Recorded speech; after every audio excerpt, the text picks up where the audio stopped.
Il y a 20 ans, ce sac, tout le monde en avait honte. Ah, je me rappelle même qu'on cachait des sacs dans le coffre pour transvaser les courses une fois qu'on avait terminé.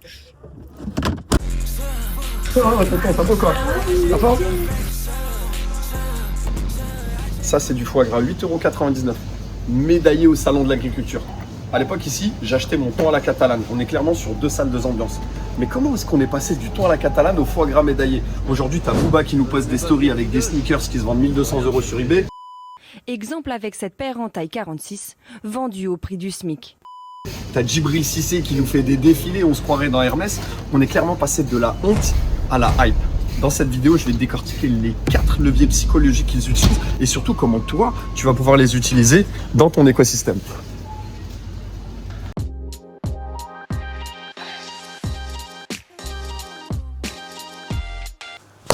Bon, pour comprendre ce que Lidl a fait, il faut d'abord comprendre d'où ils viennent. Et pour ça, flashback en arrière. Lidl, c'est une chaîne allemande qui débarque en France en 1989. Je sais, toi qui regardes cette vidéo, tu n'étais peut-être pas né à l'époque. Et à l'époque, ça, c'est ce qu'on appelle un hard discounter. Je sais, le nom est un peu bizarre, j'entends. Mais eux, quand ils déboulent, leur stratégie, elle est simple. Vendre le moins cher possible. On fait des économies sur tout. L'accent est mis sur un seul point, le prix. Et quand je te dis le moins cher possible, ça veut dire que tout est sacrifié. Mais quand je te dis tout, c'est vraiment tout. Les magasins, le carrelage blanc dégueulasse, des néons qui te brûlent la rétine, des produits qui sont posés sur des palettes, on dirait un truc de déstockage, des marques avec des noms que... Tu vois les meubles Ikea, là, des modèles que personne ne peut citer, c'est exactement la même chose, des marques que personne connaît, des emballages chelous, tu sais même pas si tu achètes du beurre ou de la margarine. Bref, dans leur communication, on est vraiment au niveau 0. Et leur catalogue à l'époque, c'est en noir et blanc avec des prix écrits en gros, point à la ligne. Autrement dit, ils sont pas là pour te faire kiffer, ils sont là pour vendre pas cher. Et à cette époque-là, leur slogan, c'est « L'idéal, c'est Lidl ». Entre nous, je vais pas te mentir, personne n'y croit. Parce que moi, je les ai vus, ces magasins-là. Parce que quand tu es dans un magasin glauque, avec de la musique de supérette, un éclairage d'hôpital, on se croirait à la salpêtrière, t'as beau me dire que c'est l'idéal, moi, mon cerveau, ce qu'il entend, c'est « Non !» Et ça, c'est vraiment la première chose que je veux que tu comprennes. D'ailleurs, même que tu retiennes. Le cerveau, il va pas croire ce qu'on lui dit. Le cerveau, il croit ce qu'on lui montre. D'ailleurs, je te l'ai déjà dit à plusieurs reprises, si tu me suis sur Instagram, tu connais, ça fait partie d'un de mes adages, ce que je te montre parle plus fort que ce que je te dis. Et à cette époque-là, Lidl, il nous disait « c'est bien », mais entre nous, tout ce qu'on voyait disait « c'est cheap ». Alors, le visuel, il faut bien que tu le notes quelque part, il gagne toujours. Ça, c'est un point important qu'il faut que tu soulignes. Maintenant, Lidl, c'est le magasin du peuple d'en bas. L'étiquette, c'est celle du mec qui n'a pas les moyens. Et en face, il n'y a que les Avengers du hard discount. Tu as Aldi, tu as ED, tu as Leader Price, tu as Dia, et ils disent tous la même chose, avec des mots différents. Mais le message, c'est « on n'est pas cher ». Et crois-moi que quand tout le monde te dit la même chose, eh ben, il n'y a plus personne qui entend. Et là, je ne te parle pas que de Lidl, si tu as capté. Et en 2012, Lidl fait un truc que personne n'a vu venir. Alors, ils ne changent pas leurs produits, ils ne changent pas leur prix non plus. Ils décident de changer leur histoire.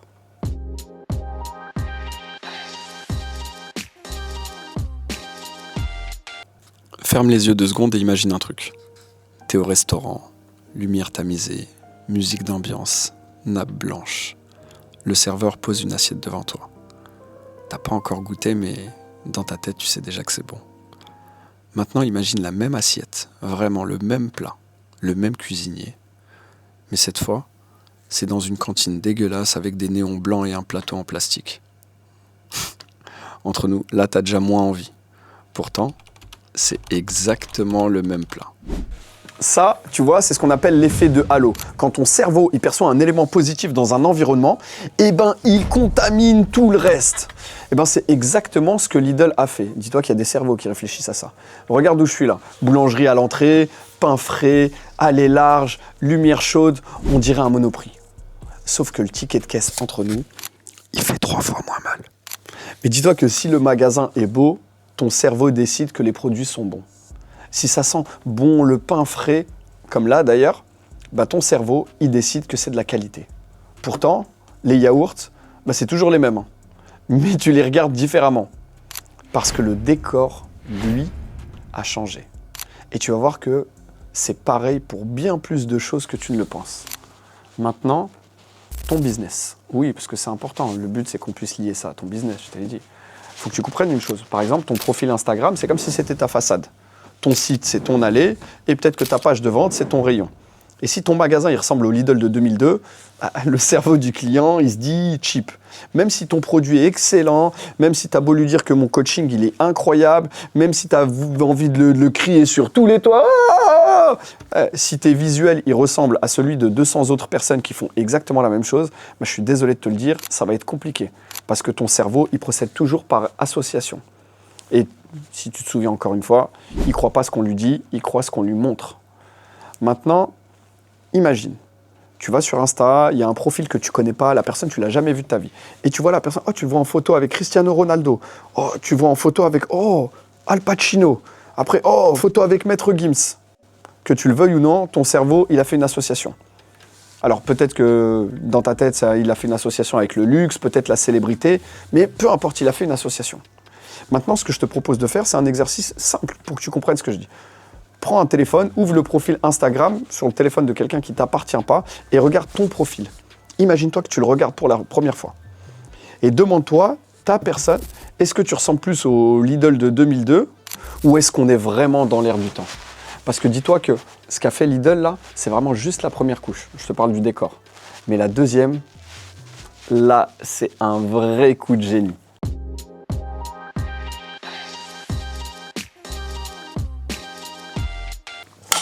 6 mots, pas un de plus. 6 mots ont changé le destin de cette boîte à plus de 100 milliards d'euros. Ouais, ça fait rêver.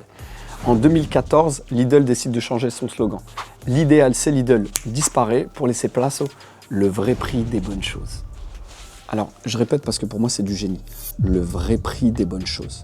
En apparence, tu peux dire que c'est que dalle. Mais en vérité, c'est peut-être le recadrage le plus intelligent de l'histoire du marketing français. Et je pèse mes mots. Parce que indirectement, là, ils te disent plus « c'est pas cher ». Ils te disent « c'est bon » et en plus, le prix va te surprendre.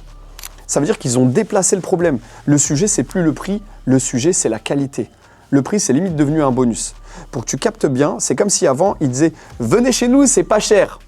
Traduction, effet de halo dans le cerveau de ton client, c'est pas cher, donc permets-moi de douter de la qualité. Et ensuite, ils ont basculé sur « venez chez nous, c'est bon ». Traduction dans le cerveau de ton client, c'est bon et en plus, c'est pas cher. Donc là, j'y vais. C'est le même magasin, c'est les mêmes prix, c'est les mêmes produits, mais le cadre, il a changé. Non, là, c'est plus du génie, c'est le casse du siècle. Spadjari n'a qu'à bien se tenir. En plus, pour enfoncer le clou, ils te sortent une marque de luxe, du foie gras, du saumon fumé, des vins médaillés, au même endroit où t'achetais tes boîtes de thon à la catalane. Tu sais qu'avant, ici, moi, j'achetais mon thon à la catalane. Ah, et celui-là, c'est pas pareil. Ah bah non, là, on est plus sur la même chose, là. Une vidéo. Là, ouais. Là, on est sur du foie gras médaillé, ça n'a rien à voir. Fais pas semblant. Je sais que ça te connaît. Génération thon à la catalane. Mais pourquoi ils ont fait ça, alors? Au risque de te choquer, crois-moi ou pas, c'est pas pour vendre ces produits-là. C'est plutôt pour changer la perception de la personne qui rentre dans le magasin. Parce que quand tu vois du foie gras dans le rayon d'à côté, eh ben, tu vois, inconsciemment, tout le reste monte en gamme. Effet de halo, c'est pour ça que je te dis, ça passait par l'association. C'est comme ce que je t'ai dit tout à l'heure avec Cristiano Ronaldo, Maître Gims et Al Pacino. Ça, c'est une technique d'ancrage. Maintenant, toi, oui, vu qu'on est entre nous, j'aimerais savoir, ton message dans ta com, dans ce que tu fais, qu'est-ce qu'il dit aujourd'hui? Est-ce que tu parles de ton prix ou est-ce que tu parles de la valeur? Est-ce que tu me vends le moyen de transport ou la destination? Est-ce que tu dis je suis accessible, je suis pas cher? Ou est-ce que ce que tu dis, c'est ce que je fais est tellement bon que tu vas être agréablement surpris par le prix? Tu vois, c'est à peu près la même chose dite, mais d'une manière différente. Et ça change absolument tout. Le décor a changé, le langage a changé, mais le meilleur reste à venir. Parce que le troisième truc que Lidl a fait, c'est vicieux de fou.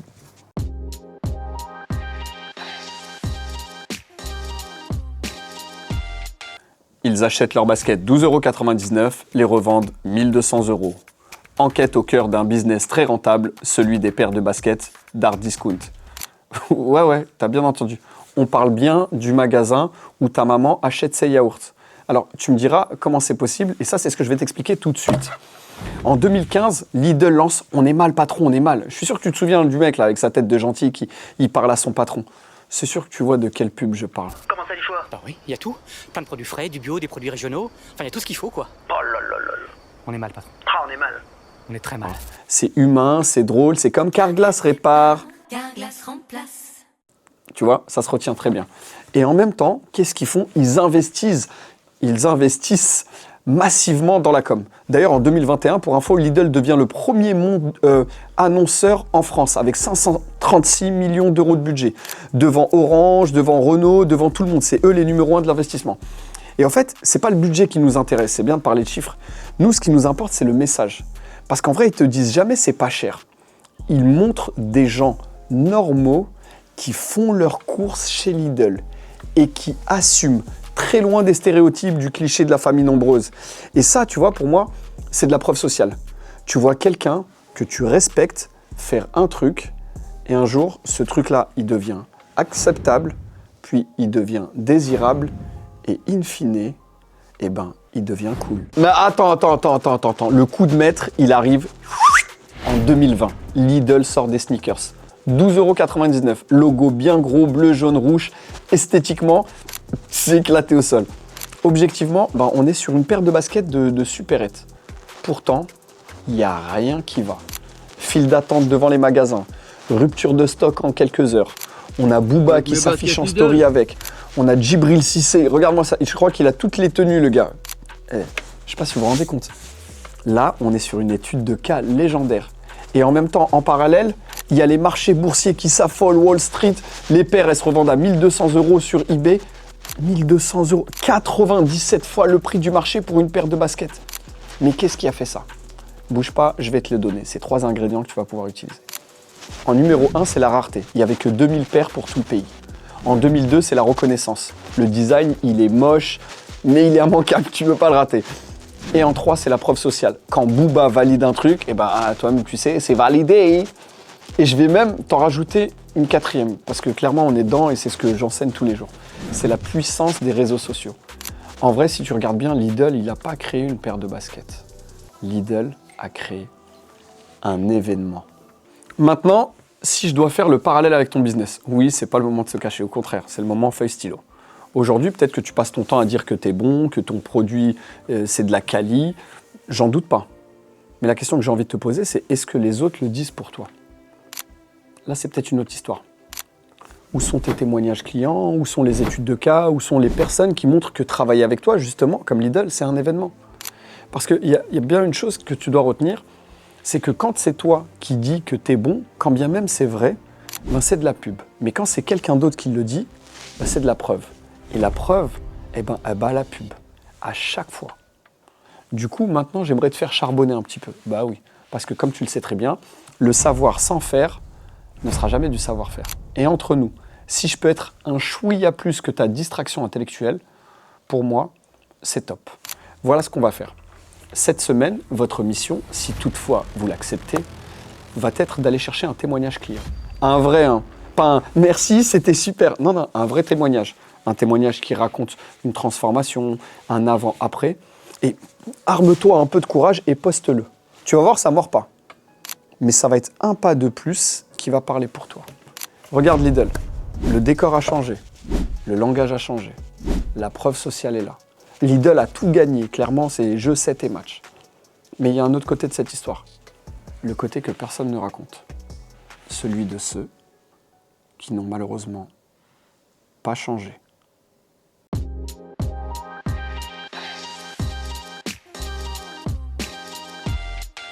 Pendant que Lidl changeait son histoire, d'autres ont continué à dire exactement la même chose.